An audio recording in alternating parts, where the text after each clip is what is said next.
억울한 일들이 얼마나 많을까. 또 오늘 같은 21세기에 노예와 같은 삶을 사는 사람은 얼마나 될까. 참으로 너무나 많은 사람이 억울한 일을 겪고 있고, 오늘날에도 노예와 같은 삶을 사는 사람이 많이 있는 사실에 놀라움을 금할 수 없습니다. 21세기 대명천지에 선진국이라 자처하는 이런 나라들에서 억울한 일들이 많이 생겨나고 있는 것을 봅니다. 영국의 한 가정집에서 여자아이 셋을 어릴 때 납치해다가 30년 동안 노예 생활을 시킨 그런 사람들이 붙잡혔습니다. 영국의 한 가정집에서 60대 부부가 30년 전이니까 30대에 어린아이 세 여자아이를 납치해다가 그렇게 노예 생활을 시킨 겁니다. 이런 일들이 오늘의 일도 있다고 하는 것이죠. 결국 극적으로 그 아이들은 이제는 30대가 된 여자 셋이서 구조를 받았지만 정신적으로는 상당히 문제가 있는 걸로 나타났습니다. 미국의 알라바마주에서는 82년 전에 사형 판결을 받았던 사람들이 무죄로 판결을 받는 일이 생겼습니다. 백인 여성 2명이 9명으로부터 성폭행을 당했다고 고소를 했는데, 사실은 이 두 여성은 매춘 행위로 체포되어 고발당할 위기에 있었는데, 그것을 면해보고자 그 흑인 남성 9명을 자기네들을 성폭행했다고 그렇게 고발했고, 백인이 주도하던 그 당시 사회 분위기 속에서 흑인 9명 모두 사형 판결을 내렸었는데, 이것에 문제가 있다고 생각한 그런 양심 변호사와 시민단체에서 사형을 집행하지 못하도록 그렇게 했었고, 결국 82년이 지난 지금에 와서 그들이 전부 죄가 없다고 하는 사실을 확인했습니다. 이 가운데는 오랫동안 이제 형을 살았을 뿐만 아니라 무죄 판결을 받지 못한 채 세상을 떠난 사람들도 많이 있다고 합니다. 참 얼마나 억울한 일생을 살았겠는가. 82년 동안 죄인으로 그렇게 살았다고 하는 것이죠. 우리나라도 최근에 이런 억울했던 사람들의 그 억울함이 풀리는 일이 많이 좀 생겼습니다만은, 과거 전두환 신군부 시절에 불임 사건으로 억울한 옥살이를 한 대학생들이 33년 만에 5명 모두 무죄 판결을 받았습니다. 33년 만입니다. 유서대필 사건의 죄의 멍에를 쓴 강기훈 씨는 23년 만에 무죄 판결을 받았습니다. 그러나 그는 간암으로 죽어가고 있습니다. 그리고 탈북자 가운데에서 서울시청 직원이었던 한 사람은 간첩으로 몰렸습니다. 탈북자 명단을 북한에 들어가서 명단을 다 넘기고 왔다고 그렇게 해서 간첩으로 그렇게 지목을 받았는데, 간첩으로 지목한 그 시간에 중국에 북한에 있는 게 아니고 중국에 있었다고 하는 사실이 확인되었고, 그리고 북한에 들어갔다고 하는 그런 서류를 중국 당국에서 받은 서류라고 하면서 제출한 그 서류가 있는데, 이게 전부 가짜라고 하는 것. 국정원에서 2장 그리고 외교부에서 1장의 서류를 보냈는데 석장 모두가 가짜 서류라고 하는 것이 중국 당국에 의해서 밝혀져서 이것을 조사해야겠다. 이 국제 관계까지도 오히려 아주 어렵게 만들어 놓고 말았습니다. 이렇게 한 사람을 간첩으로 몰면은 모든 탈북자들이 자유 대한민국을 찾아오고 기회의 땅이라고 찾아온 사람들이 일평생 자기가 언제 또 이렇게 죄 쉬움을 당할까 마음 졸이면서 살아야 되지 않겠습니까? 이런 일들이 오늘날에도 있습니다. 자, 여러분 최근 신안군 일대의 수많은 섬들과 그 섬 안에 있는 염전에서 일어난 이 현대판 노예 사건들 많이 보도를 들으셨죠? 인신매매들의 매매범들에 의해서 팔려가거나 혹은 정당한 계약 조건을 맺고 들어가서도 그 업주의 폭력과 그리고 횡포에 시달린 현대판 인간 노예 생활을 하는 사람들, 먼저 두 사람이 그곳을 빠져나올 수 있었고, 그리고 일제 조사해 가는 가운데 지금 현재까지 20명이 10년간 월급 한 푼 못 받고 강제노역에 시달리고 추위에 떨고 제대로 먹지 못하고 매질당하고 하는 이런 삶을 살았던 것이 확인이 되었는데, 이미 그 사람들을 빼돌리고 숨겨놓은 사람들이 있지 않느냐, 그리고 또 더 많은 다른 곳에 이런 종류의 인간 노예 생활을 하는 사람들이 많지 않느냐, 이렇게 보고 있습니다. 세상에 억울한 사람이 나라 밖에, 우리나라 안에 참 많이 있는 것을 봅니다. 그런데 UN 마약 범죄 사무소 UNODC UN 마약 범죄 사무소에서 현대판 노예는 지금 여전히 존재하고 있다라고 그렇게 말하면서 이런 통계를 발표했습니다. 지금 현재 전 세계에서 1200만에서 2700만 명이 강제노역에 시달리고 있다. 연간 이 인신매매 시장이 열리고 있는데 245만 명이 인신매매로 거래되고 있다. 그리고 인신매매 시장 규모가, 이것도 시장이라고 표현할 수가 있겠는데 뭔데, 이런 규모가 316억 달러나 된다고 그렇게 말하고 있습니다.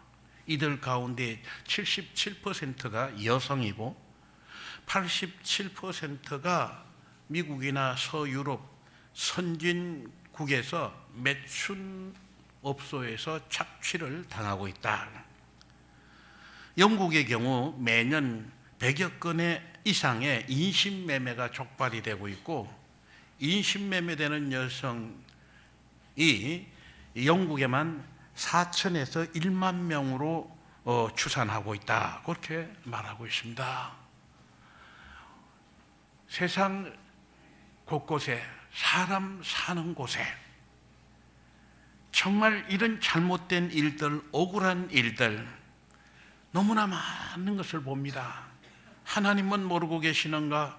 왜 이런 것을 보고만 계시는가? 그런 생각이 들기도 합니다.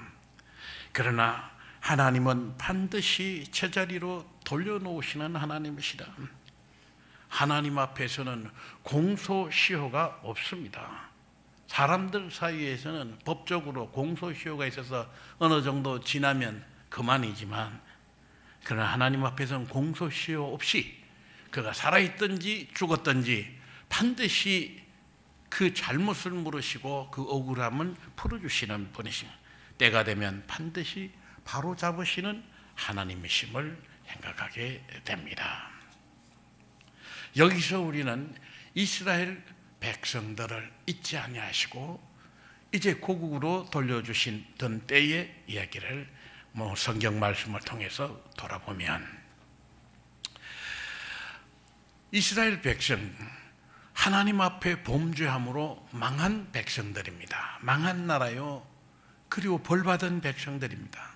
하나님을 배반하고 범죄한 나라와 백성들, 하나님께서 여러 차례 경고의 말씀을 주셨고 주의를 주셨지만 끝내 돌이키지 않은 저들, 하나님은 심판하시지 않을 수가 없으셨습니다.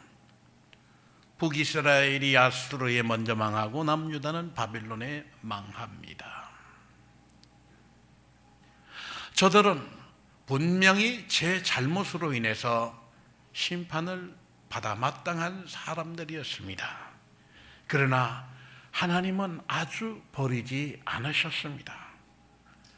시한을 70년으로 정해주시고 반드시 돌아오게 되리라 희망의 메시지를 저들에게 주셨습니다. 예레미야서 25장, 29장 그리고 오늘 본문에 예언자 예레미야를 통해서 70년 후에는 너희가 반드시 돌아오리라 말씀하시고 약속해 주셨습니다. 그리고 너희가 반드시 돌아오리니 돌아올 길표를 세워두라 하십니다. 처절한 고통과 슬픔을 안고 포로로 붙잡혀가는 백성들, 저들에게 돌아올 길을 눈여겨두라, 마음에 새겨라 하시고 길표, 이정표를 세워두라, 그렇게 말씀하고 계시는 것입니다. 바로 이 말씀은 내가 너희를 결코 버리지 않았다, 돌아오게 하겠다, 옛 영화를 되찾게 해 주겠다, 그렇게 약속해 주신 것입니다. 바로 이런 소망을 가졌기에 하나님께서 저들에게 이런 소망을 주셨기 때문에 이 백성은 지난날의 죄악을 회개하고 하나님의 은총의 날을 오래오래 기다릴 수 있었던 것입니다.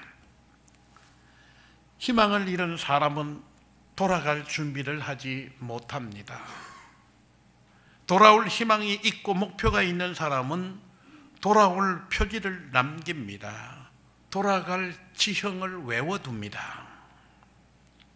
울창한 정거를 처음으로 들어가는 사람이 있다고 하면, 그리고 처음 가는 산길, 길도 없는 산을 들어간다고 하면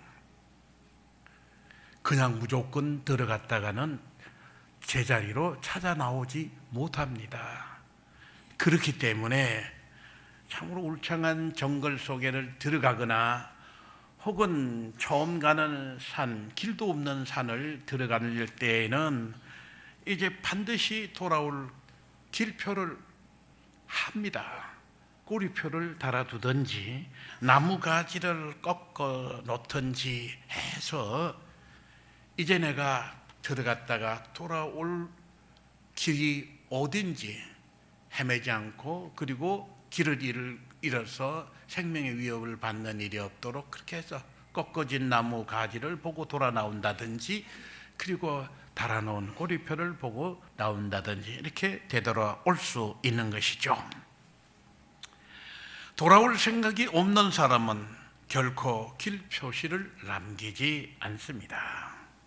그런데 하나님께서는 이 백성들이 포로로 붙들려가는 그 와중에도 너희들은 반드시 돌아온다, 70년 후면 돌아올 것이다, 그러니 너희들이 길표를 세우도록 하라, 마음에 새겨둬라 하는 것입니다. 이스라엘 백성들에게 분명한 메시지를 하나님께서 주셨던 것입니다. 결국 하나님은 페르시아를 들어서 바벨론을 정죄하시고 하나님의 백성이 돌아오게 하셨습니다.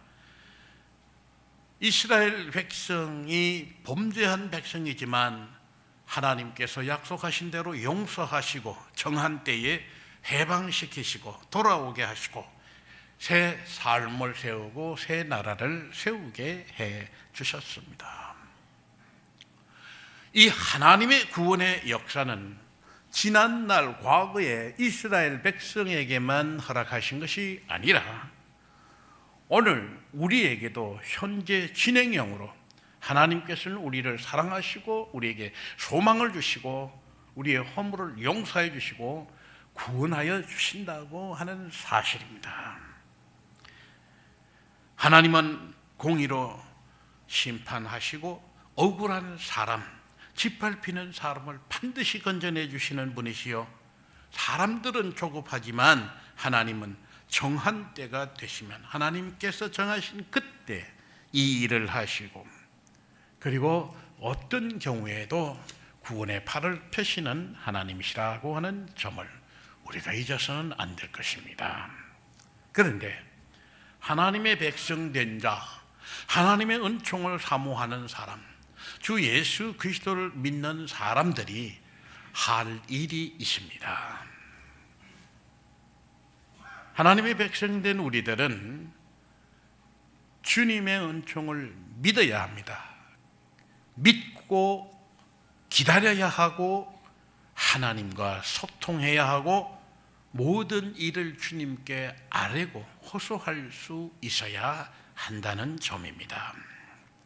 애굽에서 이스라엘 백성이 애굽으로 건너갈 때는 저들의 신분이 자유인이었지만, 그러나 오랜 세월이 지나면서 자유인의 신분에서 노예 신분으로 바뀌었을 때, 그리고 강제 노역에 견딜 수 없는 시달림을 받을 때, 또 태어나는 자식이 젖먹이 때 죽임을 당하는 비통한 저지에서 저들은 하나님께 호소하였고 하나님께 부르짖었습니다. 바로 이 백성들과 같이 해야 한다고 하는 것입니다.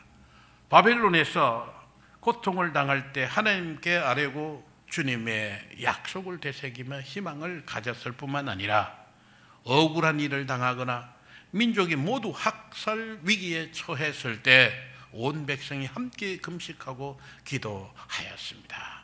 하늘 보좌를 움직일 큰 기도를 드리고 호소를 했던 것입니다. 중요한 것은 믿음이 중요합니다. 조급하지 않고 기다릴 줄 알아야 됩니다. 하나님과 교통하고 모든 것을 주님께 아뢰고 주님의 은총을 기다릴 수 있어야 합니다. 바로 이럴 때 하나님께서는 우리에게 응답을 주시는 것입니다.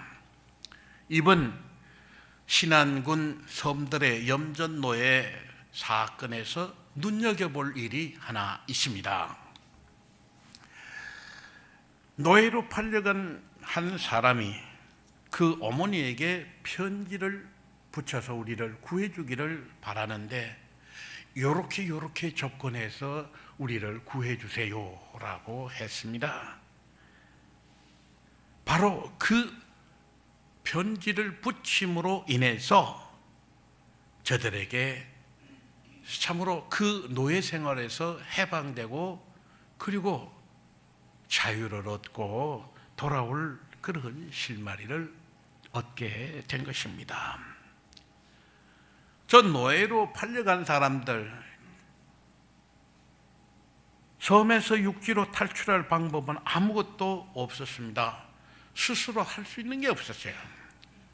공무원도 경찰도 거기 군인들도 억울한 사람들, 노예 편이 아니었습니다. 오히려 저들을 주인에게 알려서 도로 붙잡혀가게 하고 몽둥이로 폭행당하고, 그리고 다시 탈출을 시도하면 칼침을 놓겠다 위협하는 그런 일을 당했죠. 그 웬만한 사람이면 다시는 이제 여기를 벗어날 시도를 못하고 포기하고 살 뻔했는데, 그 중에 한 사람은 끝내 거기 노예로 살기를 거부하고 이제 구조를 요청하게 된 것입니다. 그런 용기를 내서 몰래 편지를 썼고, 그리고 편지를 붙일 수 있는 기회를 오랫동안 기다리다가 이발하러 간다고 주인하고 같이 나가서 경찰이 아닌 우체국에 가서 편지를 붙입니다. 그런데 그는 어머니에게 희망을 걸었고, 그리고 어머니가 계시는 주소를 기억하고 있었고 제대로 된 경찰의 도움으로 풀려날 수 있었다고 하는 사실입니다. 그래서 그와 함께 있던 지체 장애인도 같이 노연하게 되었고 이 일을 계기로 지금 현재까지는 20명이 10년 동안 한 푼 받지 못하고 매 맞으면서 강제노역에 시달렸던 20명이 이번에 노연하게 되었는데 얼마나 더 많은 사람이 지금 그런 억울한 속에 감춰져 있는지 또 어디에 또 숨겨놨는지 지금 사실은 모른다고 합니다. 그 규모를. 그런 정도로 그렇게 돼 있고 실제로 그 고기잡이 배에서 그 정말 노동 착취를 당하는 그런 사람도 부지기수로 많다는 그런 이야기를 듣습니다. 여기 중요한 것은 내가 구원을 받으리라는 희망을 버려서는 안 됩니다. 그리고 누구에게 이 호소를 해야 할지를 알아야 합니다.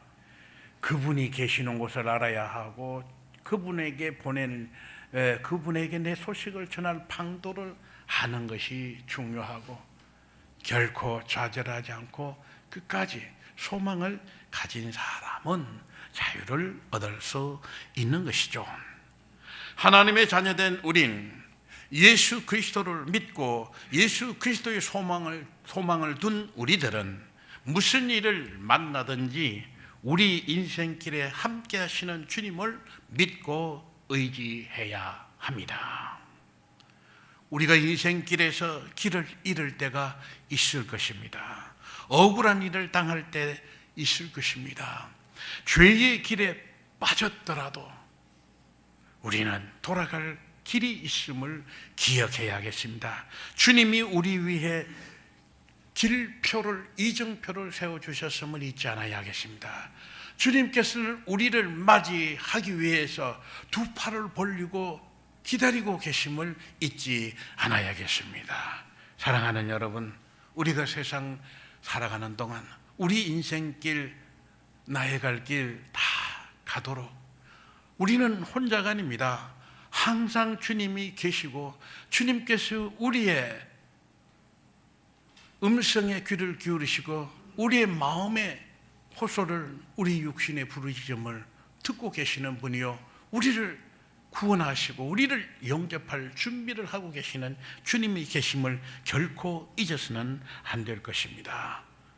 항상 주님을 믿고 주님과 소통하며 그리고 주님께로 돌아가는 그런 우리들이 되어야 하겠습니다. 세상 살아가는 동안 어렵고 힘들 때일수록 더욱더 주님을 믿고 주님을 바라보고 그리고 끝내 승리하고 주님 품에 안기는 여러분 모두가 되시기를 주님의 이름으로 축원합니다. 사랑이 많으신 하나님 은혜를 감사합니다. 이 세상에 억울한 사람이 참으로 많음을 봅니다. 아버지 하나님, 우리가 진실되게 열심히 살아도 억울한 일을 당할 수 있고 길을 잃을 수가 있으며 또한 우리 스스로 못나서 참으로 죄 가운데 빠질 수도 있음을 깨닫습니다. 주여, 어느 때든지 주님을 믿고 주님을 바라보고 주님께로 돌아갈 수 있는 저희들 되게 하여 주시옵소서. 아버지 하나님, 주님의 약속 믿고 끝까지 주님을 바라보며 승리하는 그런 일생이 될 수 있도록 저희들을 사랑하여 주시고 저희들을 깨우쳐 주시옵소서. 예수님의 이름으로 기도드립니다. 아멘.